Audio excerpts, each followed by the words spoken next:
action. And simply put, the only reaction that the United States should take is a formal designation of Pakistan as a state sponsor of terror and a designation of Asif Munir as a terrorist. You can put lipstick on a pig, but it's still a pig. Anything else is a betrayal of India and a betrayal of our relationship. You can pretend that Pakistan isn't a terror sponsor, but it remains a terror sponsor no matter how much we try to normalize it. You know, it was shocking, but this just goes to show you that you can put lipstick on a pig, but it's still a pig. You can pretend that Pakistan isn't a terror sponsor, but it remains a terror sponsor no matter how much we try to normalize it.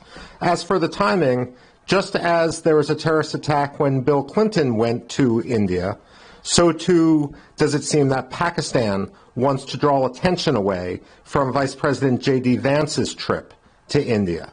The United States shouldn't let Pakistan get away with it, and we shouldn't pretend that this is some sort of spontaneous action.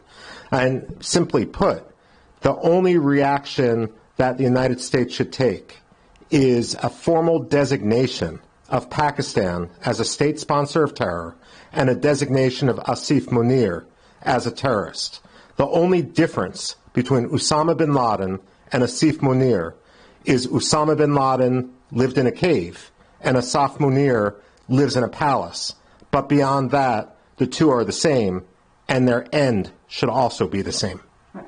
You talked about General Munir from Pakistan.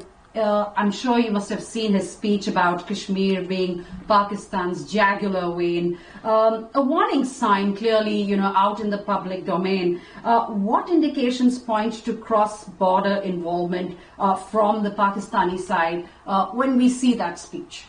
Well, certainly that speech seemed to green light terror. Asif Munir, General Munir said, this is like Kashmir is the jugular vein. What India now needs to do is to cut Pakistan's jugular. There's no ifs, ands, or buts. There are no shortcuts anymore. Asif Munir gave a green light.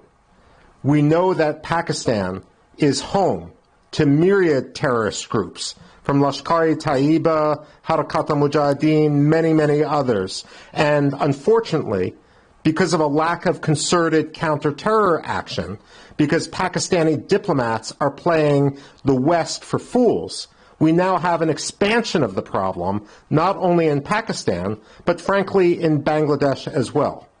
But when we look at what happened, how do we know it's Pakistan? The intelligence will come in over the next few days. I'm sure that there's going to be some signals intelligence, there's going to be human intelligence, but we also know, both based on geography, based on precedent, and based on the ideological swamp that is Pakistan's ISI, that they are logistically and ideologically the only country that is the suspect right now. Lots of experts are drawing parallels with Lashkar-e-Taiba and Hamas and the intelligence, the connections between the two. Do you see shared targeting tactics, specifically attacking civilians and targeting civilians of a particular religion? You know, that is exactly what went on. When we had the October 7th, 2023 massacre in Gaza, when we had the October 7th, 2023 Hamas attack on Israel, it was directed specifically against Jews, and not only against Jews, but among the most liberal Jews who were most prone to wanting peace and normalcy with the Gaza Strip, targeting a vacation resort, targeting, if you will, middle-class Hindus, is evident that the Pakistanis are trying the same tactic. Now, it should be no more successful for Pakistan than it was for Hamas, and frankly, it's now the duty of India to do to Pakistan and to Pakistan's ISI what Israel did to Hamas. It's time to wipe out the leadership of the ISI, to treat them as a designated terror group, and demand that every country that is an ally of India, every country that is an ally of the world's largest democracy, do the same. There should be we should stop embracing the fiction that the ISI is a legitimate military organization. We need to convince Washington that the ISI should be treated like Hamas in the Gaza Strip, or for that matter, like Qasem Soleimani, the head of the Quds Force in Iran. In fact, what I would say is if President Donald Trump, during his first term, can target Qasem Soleimani, the head of Iran's Quds Force, for his role in planning the murder of countless Americans, then there's no reason why Prime Minister Modi can't use the same example and demand that Asif Munir go the way of Qasem Soleimani. He should be one drone away from being permanently removed from the battlefield. You did talk about what India should do next. How will this impact the India-Pakistan relations moving forward, and how do you see India retaliating? I mean, what is your impression? Well, first of all, it's important to have, when it comes to India-Pakistan relations, look, ideally, Indians and Pakistanis would live at peace with each other. But good relations need to be based upon reality. They need to be calibrated to reality. They can't be based on wishful thinking. And perhaps when it comes to India's outreach to Pakistan, or for that matter, India's outreach to the Taliban, they're based a little bit too much on diplomatic wishful thinking rather than a demand of real reform. The fact of the matter is there is no moral equivalence between India and Pakistan. India is a thriving democracy, a multicultural, multi-sectarian democracy. Pakistan is an Islamic state and a state teetering on the brink of failure. The reason why Pakistan sponsors this sort of terrorism is not for Kashmir, like Pakistani authorities say. Rather, it's to distract Pakistanis from 70 years of the failure of their government.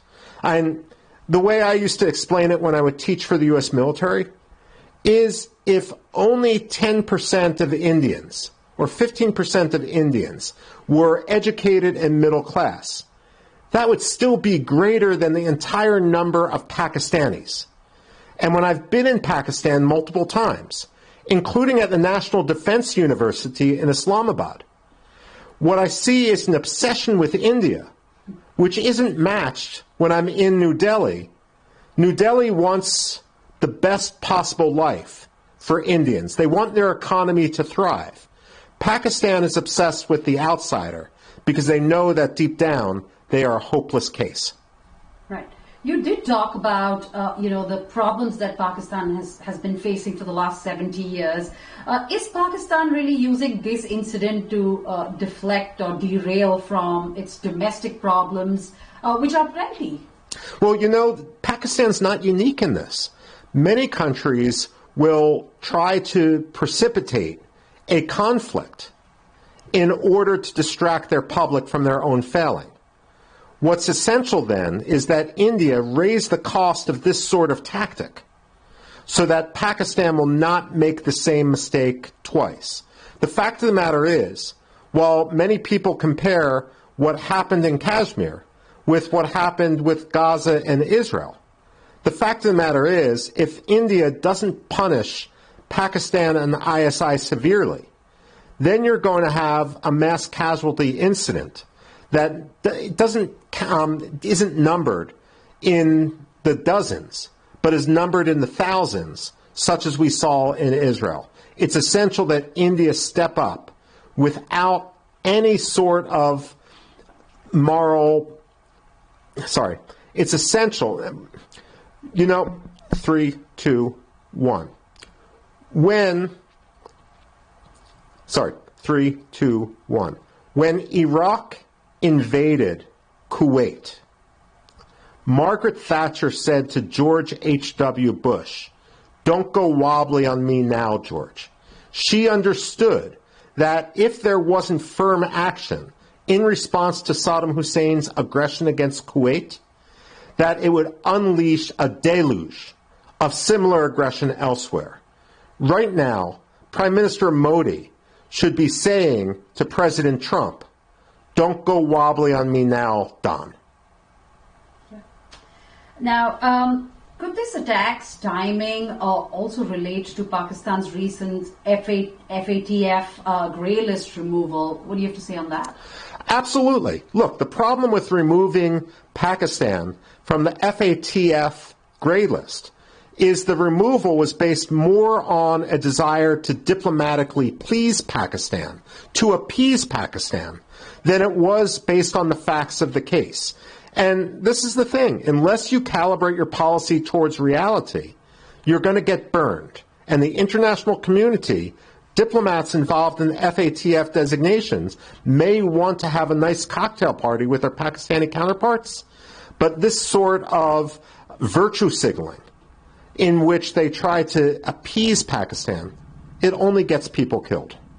Now, how will, after Osama bin Laden was found in Pakistan and now this attack, is India's neighbor returning to its terrorism epicenter reputation? Is Pakistan returning to its terrorism epicenter reputation? Frankly, it never left. Pakistan has long been the epicenter of terror. The question is, how many countries are going to join the axis, which is now centered in Islamabad?